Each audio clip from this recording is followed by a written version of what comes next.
નમસ્કાર દોસ્તો, કેમ છો બધા? મજામાં હશો? ખૂબ જ સુંદર દિવસ આજનો. સવારની શરૂઆત જ એટલી સરસ મજાથી સરસ રીતના થઈ. જ્યારે ઉઠ્યો ત્યારે દોસ્તો નાના છોકરાઓની કિલકારી અને છોકરાઓનું વૃંદ ટોળાઓ જોવા મળ્યા. આકાશની અંદર પતંગ ચગાવતા સુંદર મજાનું રંગબેરંગી પતંગો ઉડી રહી હતી. વાયરો પણ એટલો આવી રહ્યો હતો. એમના માટે શુભ માનવામાં આવે છે. પવન આવે છે એટલે છોકરા તો આનંદમાં જ હતા અને ઘણું બધું આનંદ સાથે તેઓ એ મોજ કરી રહ્યા હતા. તો મકર સંક્રાંતિ ખરેખર આપણી અંદર પણ એક ઉત્સાહ કે આનંદ હોય છે કે ચાલો મિત્ર લોકોને મળીએ અને કંઈક એનો જે દિવસ છે એ દિવસને ખૂબ સુંદર બનાવે એવું આપણી અંદર પણ હોય છે. તો મકર સંક્રાંતિનો મહિમા છે અનેક રીતના પોતપોતાની રીતના એને ઉજવતા હોય છે. મકર સંક્રાંતિ એટલે જે આપણા સૂર્ય ભગવાન હોય એ ઉત્તર દિશા તરફ એમનું પ્રયાણ હોય છે. તલના લાડુ આપણે ખાઈએ ને તો એ તલનો લાડુ જેટલો દિવસ વધે છે. ભીષ્મ પિતામહ જે મૃત્યુ માટે આ દિવસને પસંદ કર્યો હતો. ઘણો મહિનાઓ સુધી તેઓ બાણશૈયા પર એમ જ પડ્યા રહ્યા, કારણ કે ઈચ્છા મૃત્યુ એ એમનું વરદાન હતું કે પોતે ઈચ્છા કરે તો જ એ મૃત્યુ એમને મળી શકે.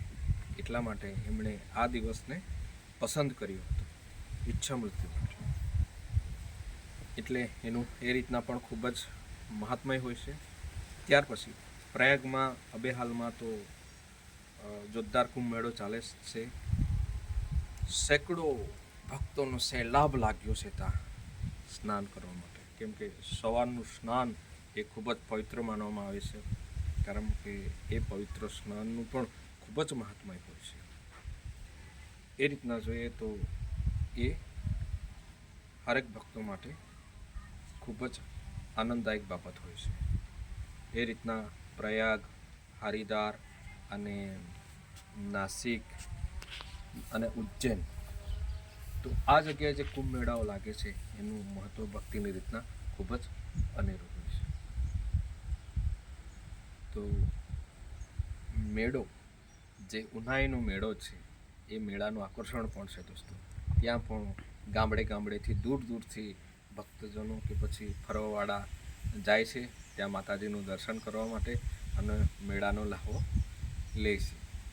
તો આ શુભ સમયે શુભ અવસરે ખરેખર આપણે પણ આપણી રીતના મજા લેવું જોઈએ અને આપણે પણ જે કંઈ કાર્યો છે જે પસંદ કર્યા છે, જે સારા કાર્યો છે એને માટે આપણે અગ્રેસર રહેવું જોઈએ.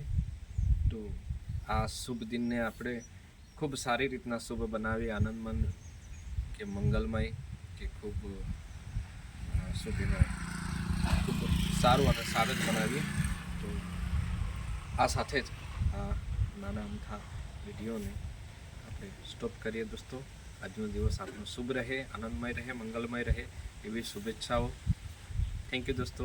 જય શ્રી રામ.